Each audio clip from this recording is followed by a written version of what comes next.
you're asking me out. Yeah, I mean, I could have done it better, but these people keep staring at me. He's been on some of the most high-profile shows, now going back decades. Looking back 30 years, do you ever think it would get to this? My initial plan when I started was, to be the next Eddie Murphy. Lofty goals, but years of success as an actor and comedian, and now controversial social media influencer. I've always had a mouth. I've always had opinions. I've always had a lot of energy. No, I don't feel guilty about that. And he's not holding back at all. Michael Rapaport on The Pulse. This might be the end of the show as we know it. Another exciting Monday where we're sitting back talking to people who are doing all kinds of things. They're changing the world, they're changing the industry, and they're talking to us. One of those people joins us today, 60 plus films and TV shows and a podcast and comedian. Michael Rapaport joins us. How are you, sir? I'm good. How you doing? Thanks for having me. Man, as you prepare, you're a podcast host, so you know this.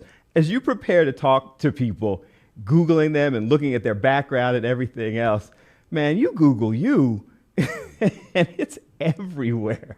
Like, you're always into something. Has that always been you, or just as the career continued to grow?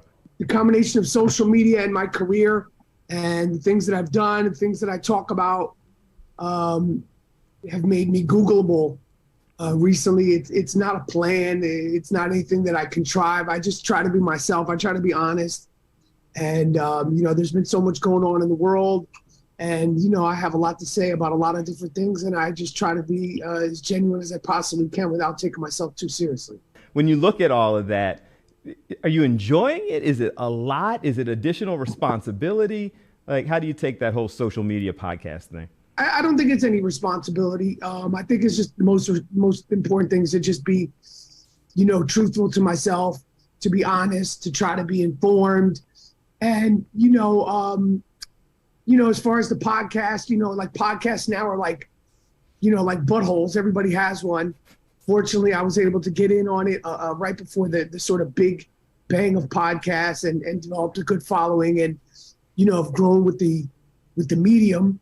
And as far as social media, I got a lot of, I'm interested in a lot of things. I love my sports. I love my pop culture stuff. And I love my social issues. And it's kind of like a video diary. 60 plus films, 100 TV shows, all of these different things. How did you get here? Like, was this always the plan? Like, you started as stand-up comedian, right? I started as a stand-up. I fell in love with acting once I started to do it. I was very young. I was 20, 21 years old.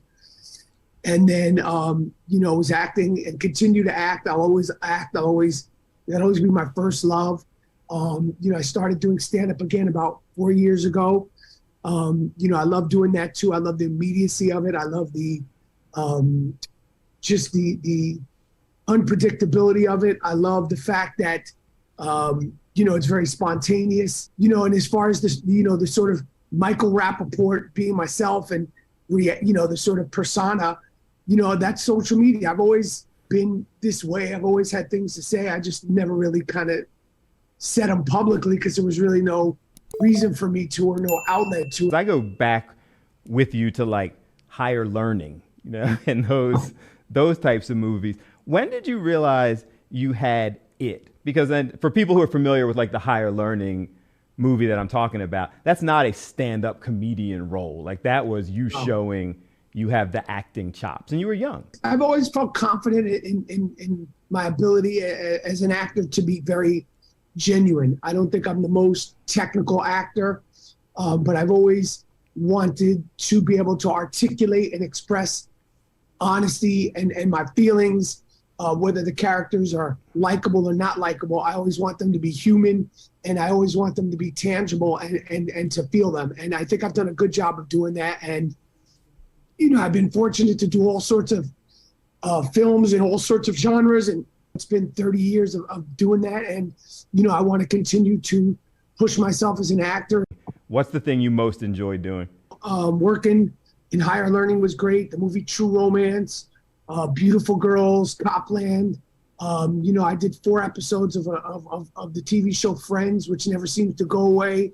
My podcast, the live shows, all of it. I haven't really had much to complain about. I really don't take the opportunities for granted. I really don't.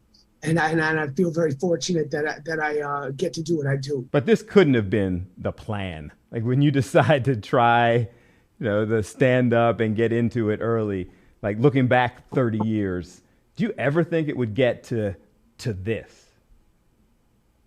The business has changed. My initial plan when I started was, to be the next Eddie Murphy.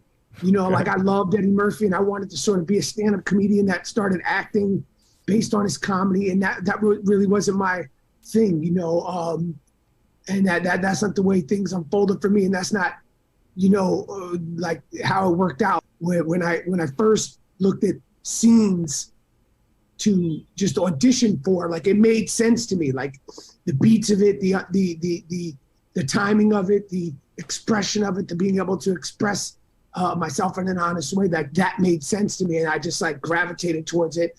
And, I've always had confidence in being able to do that and to do that well. Up next, why he reluctantly got into the heated political debate. I had to say something because I felt like, a lot of wool was being pulled over the eyes of people, and I didn't like the rhetoric, and I didn't like the name calling and the bullying.